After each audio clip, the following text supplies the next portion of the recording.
बिस्मिल्लाहिर्रहमानिर्रहीम, अस्सलाम वालेकुम। मैं गौर बट सियासत के प्लेटफॉर्म से आपकी खिदमत में हाजिर हूँ। सबसे पहले सारे पाकिस्तानियों को यौम पाकिस्तान मुबारक हो। और ख़बर यह है कि इमरान अहमद खान नियाजी वल्द करामुल्लाह खान नियाजी हाल मुकीम अडयाला जेल कैद नंबर 420 के हवाले से एक पैगाम के ऊपर सदर जरदारी का रद्दअमल किया था। बड़ा अहम एक वाक़या है और उसकी दिलचस्प तफसीलात है मेरे पास, वो आपके साथ मैं शेयर करूँगा। मगर उससे पहले मैं गुजारिश करूँगी, जैसा कि आप जानते हैं कि आज 23 मार्च है और 23 मार्च यौम पाकिस्तान के तौर पे हम मनाते हैं, क्योंकि ये वो दिन है जब 23 मार्च 1940 को ये मीनार पाकिस्तान जहाँ पे अब है वहाँ पर एक करारदाद पास हुई और फिर उस करारदाद के नतीजे में पाकिस्तान को जो बनाने वाले थे उनकी क़यादत के अंदर, यानी कायद मोहम्मद अली जिन्ना की क़यादत के अंदर सारे जो मुसलमान थे हिंदुस्तान के वो मुत्तहिद हुए और फिर एक मुल्क मार्ज़ वजूद में बाहर आया 14 अगस्त 1947 को, जिसको हम आज इस्लामिक रिपब्लिक ऑफ पाकिस्तान के नाम से जानते हैं। हमारा सर बड़ा अहम दिन है आज का, और इस अहम दिन के हवाले से फिर मुख्तलिफ जो हैं वो दी जाती हैं, क्या कहते हैं वो जिन्होंने अहम कारकर्दगी दिखाई होती है उनको हलाल इम्तियाज़ और इस तरह की निशान पाकिस्तान, इस तरह के एजाज़ात दिए जाते हैं। फ़नकार उसमें शामिल होते हैं, उसमें हमारे कौमी हीरोज़ शामिल होते हैं, उसमें हमारे जो ज़िंदगी के मुख्तलिफ शोबा हयात से ताल्लुक़ रखने वाले लोग होते हैं वो शामिल होते हैं। अच्छा, आज एक बहुत अहम शख्सियत, और मैं सच्ची मुच्ची ये समझना कि अगर उनको अब जाके ये हलाल इम्तियाज़ मिला है तो बड़ा लेट मिला है और ये बड़ी ज़्यादती है। एडा वड्डा भाई, इतनी ज़बरदस्त शायरी करने वाला शख्सियत हमारे दरमियान मौजूद है। पंजाबी के हवाले से उनकी जो शायरी है और जिस तरीके से वो अपनी गल नूं दूजे तक पहुँचाते हैं और जिस अंदाज में उन्होंने पाकिस्तान की सोसाइटी के अंदर पाए जाने वाले निक्के निक्के तजादात हों या बड़े बड़े रोले हों, इतनी खूबसूरती से उसने बयान कर दी हैं। सर क्या बात है, ज़बरदस्त। मैं तज़किरा कर रहा हूँ अनवर मसूद साहब का, उर्दू पंजाबी अंग्रेजी पायनते इंज उतरी पई है बकायदा, क्या बात है उनकी। और वो उनकी एक कई मशहूर नज़में हैं। चाय ते लस्सी भी बड़ी ज़बरदस्त उनकी एक नज़म है जिसमें चाय और लस्सी की आपस में एक लड़ाई है। एक्चुअली ये चाय और लस्सी की लड़ाई नहीं है, ये जो हमारा पंजाब का के अंदर चाय की आमद के बाद यहाँ पर जो साडा ते कल्चर लस्सी पीने वाला सी ना बाबू जी, तो ओदी लस्सी पीने वाले और चाह पीने के दरम्यान जड़ा एक जो है वो तसादम का माशरती तसादम शुरू हुआ था, उस पर एक बहसी है और फिर वो एक दूसरे की बुराइयां हैं और फिर बड़ा एक ज़बरदस्त वो सीन बनता है। बाहर ये जो चाय है इसको हमारे बुजुर्ग जो है पूर्वी ड्रिंक कहा करते थे कि पूर्वी यानी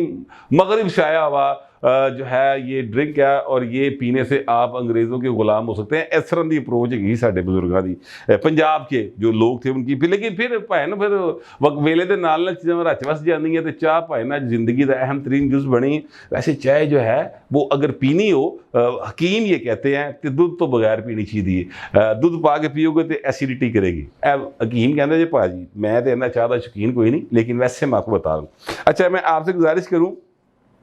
कि इनकी एक बहुत ज़बरदस्त नज़म है और उसका उन्वान है कि अज की पकाइए। सर इतनी खूबसूरत है ये हमारी सोसाइटी का बाकायदा जो तज़ाद है या हमारी सोसाइटी का असल है ना जो वो उसने पेश कर दिया इसके अंदर कि हम जो तगड़ा है वो जेड़ी भी गल कहेगा असी उहदे नाल टुर पैने हैं। ये रवैया जो हमारा माशरती है इसका बड़ी खूबसूरती से बयान किया है। अज की पकाइए दस तेरा की ख्याल है। अब ये एक चौधरी और एक रहमा यानी कि जो कि उसका कमी है, जो उसका मुलाजम है, उसके दरमियान गुफ्तगू है। तो कहना मैं की ख्याल दसा मेरी की मजाल है, इंज कर रह मैं चस्का ही ला लीए अल्लाह वजन चंगियां ते भिंडियां पका लीए। वो कहता वाह वाह तुसा बुझियां ने दिलों दियां चोरियां मेरा भी अजीब सी पकाई अज तोरियां। पोटा पोटा लम्मी होवे हरी होवे कूली होवे विच पईयां हुण बकरे दी पुठ दियां बोटियां छंडियां हुण नाल तंदूरी दियां रोटियां। वो क्या था मक्खणे दा पेड़ा होवे लस्सी दा प्याला होवे भिंडियां ते नखरे ते गर्म मसाला होवे। यकीन करो कि यह गल कर दे मेरे मुँह च पानी आ गया और मुझे यकीन है कि आपके भी आ गया होगा। और फिर आगे से चौधरी कहता है कि ਲੱਖ ਹੋਣ ਭਾਵੇਂ ਮਜ਼ੇਦਾਰ ਭਿੰਡੀਆਂ ਹੁੰਦੀਆਂ ਨੇ ਕੁਝ ਜ਼ਰਾ ਲੇਸਦਾਰ ਭਿੰਡੀਆਂ ਤੇ ਹੁਣ ਰਹਿਮਾ ਜਿਹੜਾ ਇੱਕ ਸੈਕਿੰਡ ਦਾ ਯੂ ਟਰਨ ਲੈ ਰਿਹਾ ਉਹ ਕਹਿੰਦਾ ਦਫਾ ਕਰੋ ਚੋਰ ਜੀ ਸਬਜ਼ੀਆਂ ਥੋੜੇ ਸਾਨੂੰ ਇਹ ਲਸੂੜੀਆਂ ਪਕਾਉਣ ਦੀ ਕੀ ਲੋੜ ਹੈ ਬੰਦਾ ਐਵੇਂ ਭਿੰਡੀਆਂ ਦੀ ਲੇਸ ਦੀ ਹਵਾੜ ਲਵੇ ਇਹਦੇ ਨਾਲੋਂ ਪੋਲੀ ਦੀ ਸਰੇਸ਼ ਨਾ ਉਹ ਚਾੜ ਲਵੇ यानी इस खूबसूरती के साथ उन्होंने हमारे माशरे के अंदर पाए जाने वाले जो जहनीत है उसको एक्सपोज किया कि कमाल है। फिर उनकी एक जेलम दे पुलते है बनैन लैन जाते हो फिर एक अनारकली दी शाना वाली ये टुकी जाने भूलिए मजे अनारकली शाना इतने खूबसूरत उनकी शायरी उनके दौड़े और उनकी बहुत सारी खिदमात है अदबी अब जाके मिला है बड़ा अफसोस हुआ अगर अब जाके मिला तो जी इस तो पहले लभ चुके ने तो फिर ठीक है लेकिन सर इन्होंने बहुत पहले यहो इम्तियाज़ जड़े ना क्योंकि ये इम्तियाज़ी शख्सियात है सच्ची मुच्ची ये हलाल इम्तियाज़ जो है ना ये सही सीने पे सजा सर अगर अनवर मसूद साहब को मिल गया और वैसे तो मिल गया तो सही सीने ते गया जो वैसे कई ऐसे भी हुए ने साढ़े सहाफियां दे विचों जिन्होंने ना जीनर जर्नलिज्म लिखने की आदत है लेकिन ये है कि वो बहरहाल आदत की उन्होंने स्पैलिंग ही नहीं आते बेचारे उन्होंने भी कई यहो जे अवार्ड शवार्ड लभे है इमरान खान दौर वैसे तो नवाज शरीफ के दौर में मिले थे लेकिन इस बार लगता थोड़ा सा मेरिट जो है बेहतर रखा गया है। तो 23 मार्च है सर 23 मार्च एक ऐसा दिन है जब दो अहम वाक़यात बड़े सगीर पाक को हिंद की तारीख में हुए दोनों बड़े अहम वाक़यात। एक वाक़या मैंने आपको बताया यौम पाकिस्तान के हवाले से और दूसरा अहम तरीन वाक़या भगत सिंह जो हैं उनको लाहौर के अंदर फांसी दी गई उनके दो साथियों के समेत और भगत सिंह जो है कामरेड उसकी 23 मार्च ही थी 1931 को ये वाक़या लाहौर के अंदर हुआ। मैंने आज एक ट्वीट किया था और मैं ये सवाल जो है ये सबके आगे छोड़ना चाहता हूँ बिल्कुल अहले इल्म इस पर बात करें और मेरा ख्याल है कि वक्त आ गया है कि हम इसके ऊपर बात करनी चाहिए कि भगत सिंह पैदा जो है वो लैलपुर साबगा और मौजूदा फैसलाबाद वहाँ पर हुआ उस ज़िले के अंदर हुआ उसका जन्म उसने जो स्ट्रगल की वो जो काबज़ अंग्रेज़ हुक्मरान थे उनके ख़िलाफ़ की। भगत सिंह की वकालत जो है वो कायद मोहम्मद अली जिन्ना ने की यानी वो जो जहाँ पर एक बाकायदा कानून पास किया जा रहा था जो मोहम्मद अली जिन्ना साहब की जो स्पीच थी और जो आर्गूमेंट्स थे उसके बाद वो कानून पास नहीं हो सका तो फिर उन्होंने ऑर्डिनेंस के ज़रिए उसको नाफिज किया था जिसके बाद फिर स्पीडी ट्रायल हुआ और फिर जिस तरीके के साथ भगत सिंह को फांसी दी गई तो वो एक सारा उसका मैं पस मंज़र बयान कर रहा हूँ। उसको जो फांसी दी गई वो लाहौर के अंदर दी गई। भगत सिंह को हम कौमी हीरो क्यों नहीं मानते? क्या वक्त नहीं आ गया कि हमें थोड़ा सा देखना चाहिए कि चीज़ें किस तरफ जा रही हैं? हमें इस तरफ भी गौर करना चाहिए। मैं हरगिज़ नहीं कह रहा कि जो मैं कह रहा हूँ वो बिल्कुल दुरुस्त है या जो मैं सोच रहा हूँ बिल्कुल दुरुस्त है। मैं एक सवाल छोड़ रहा हूँ आपके सामने, इसके ऊपर गौर करने की ज़रूरत है मेरे ख्याल के अंदर और गौर किया जाना चाहिए। मैं ये नहीं कह रहा कि जिनको हमने हीरो डिक्लेयर किया हुआ वो हीरो नहीं है, वो हीरोज़ हैं हमारे, लेकिन मेरा ख्याल है कि भगत सिंह साड़ी धरती का सबूत है और उसको पूरी दुनिया जो है वो हीरो मानती है। असी भी अगर ऑफिशियली मान लीए तो मेरा ख्याल है ये ज़्यादा बेहतर होगा और अच्छी बात होगी। मेरा ये ख्याल है, हो सकता है मेरा ख्याल गलत हो और मैं वो पहलू ना देख पा रहा हूँ जो पहलू और जो इस मुल्क के चलाने वाले हैं वो देख रहे हूँ। मेरी नज़र कमज़ोर हो सकती पाए, वैसे ही भी कमज़ोर, लेकिन मेरे जहन में ये अप्रोच बाहर आई है और असी तो मेरा ख्याल है कि निके निके होने से भगत सिंह जड़ा ना वो दिन मनाया करने सन। इशादमान गोल चक्कर जो है यहाँ पर फांसी घाट लगा था और यहाँ पर उसको फांसी दी गई थी और जिस शख्स ने उस फांसी की सारी कार्रवाई को एडमिनिस्ट्रेटर के तौर पे देखा था, एडमिनिस्ट्रेट किया था, आज़ादी मजिस्ट्रेट बनकर, वो शख्स जो है वो इसी जगह के ऊपर 1970s में यानी उस फांसी के 40 साल बाद जाकर उसी जगह के ऊपर कत्ल हुआ और वो कसूरी था जिसके कत्ल के जुर्म में जुल्फ़कार अली भुट्टो को फांसी की सज़ा दी गई और अब जाके सुप्रीम कोर्ट ने ये डिक्लेयर किया कि भुट्टो के साथ इंसाफ नहीं हुआ, यानी उनको गलत फांसी दी गई थी। तो थोड़ा सा मैं क्या तरीही पस मंजर तो अंदाज दी। अब मैं आपको वो वाक़या सुनाने लगा हूँ। वाक़या मुझे कैसे याद आया, मामला कुछ हुआ है कि आज जो 23 मार्च की तकरीर थी उसमें सदर आसिफ जरदारी साहब जो हैं उनका एक पैगाम जो सारे पाकिस्तान में चल रहा है, नशर हो रहा है, सारी दुनिया देख रही है, उन्होंने सारी सियासी जमातों पर जोर दिया है कि यार मिलजुल के ना भाईचारे ना आगे बढ़ो, मुल्क को हम सबकी ज़रूरत है और हमें अपने सियासी इख्तिलाफात एक साइड पर रखकर हमें आगे बढ़ना होगा और हमें एक दूसरे के साथ मिलकर काम करना होगा। ये एक बड़ा ज़बरदस्त पैगाम है। फादरली फिगर होता है जो प्रेसिडेंट ऑफ पाकिस्तान होता है, वो भावें अलवी हो, लेकिन यह है कि उसको ये रोल मिल जाता है, ठीक है, जब वो सदर पाकिस्तान बनता है, तो लिहाजा उसको फिर रोल प्ले करना चाहिए। जरदारी साहब जो हैं उन्होंने तो हमेशा ही मुफाहमत की बात की और बड़ी बात होती है, बड़े दिल गुर्दे की गल होती है बहू जी कि आप जो अपने वो मुखालफीन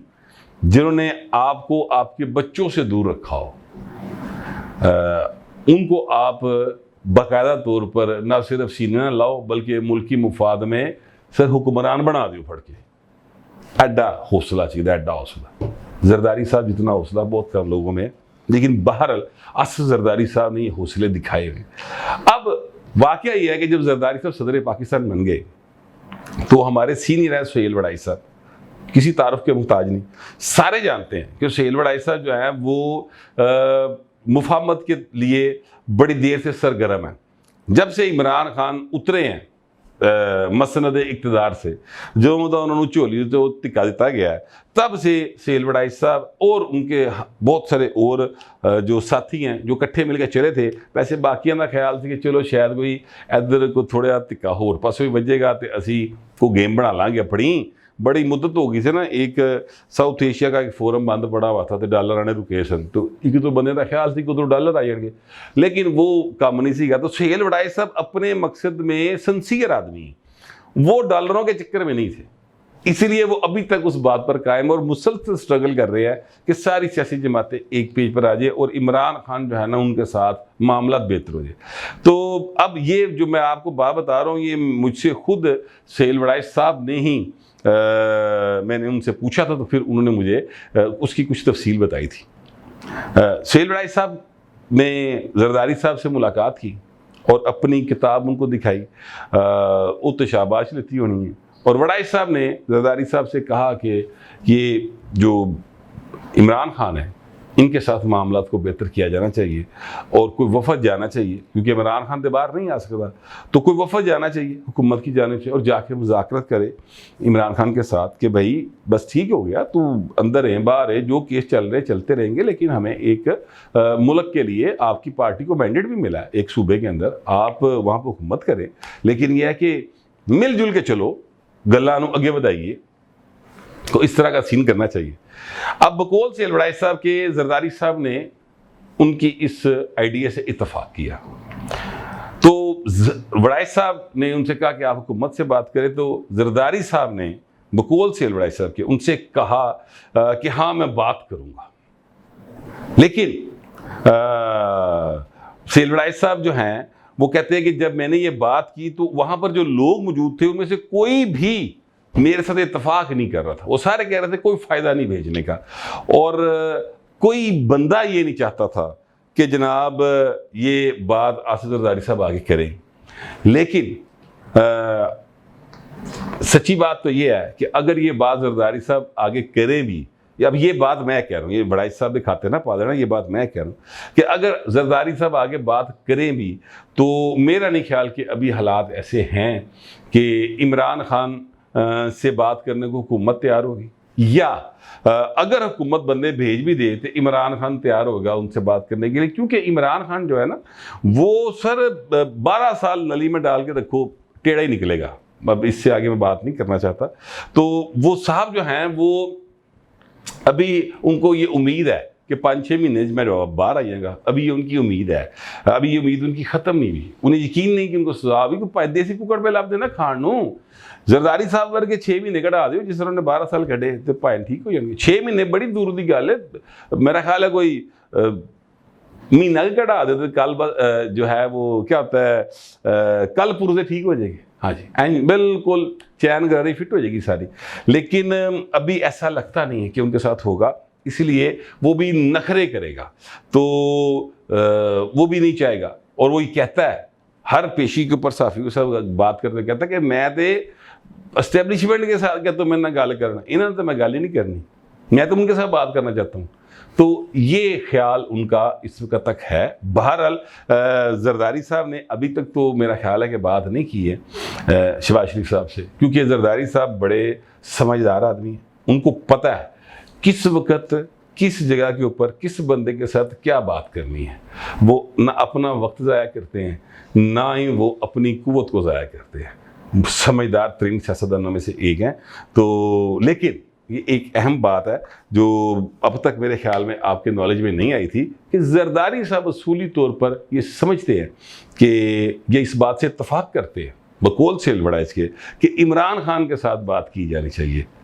लेकिन मैं अपना तो ख्याल दस देवां कि फ़ायदा कोई नहीं जाएगा, क्योंकि इमरान खान साहब जो हैं वो सर गुफ्त प्यार की ज़बान समझने वाला कैरेक्टर ही नहीं है, वरना चीज़ें बहुत पहले इतनी ख़राब ना हो गई होती और हालात बहुत बेहतर हो गए होते।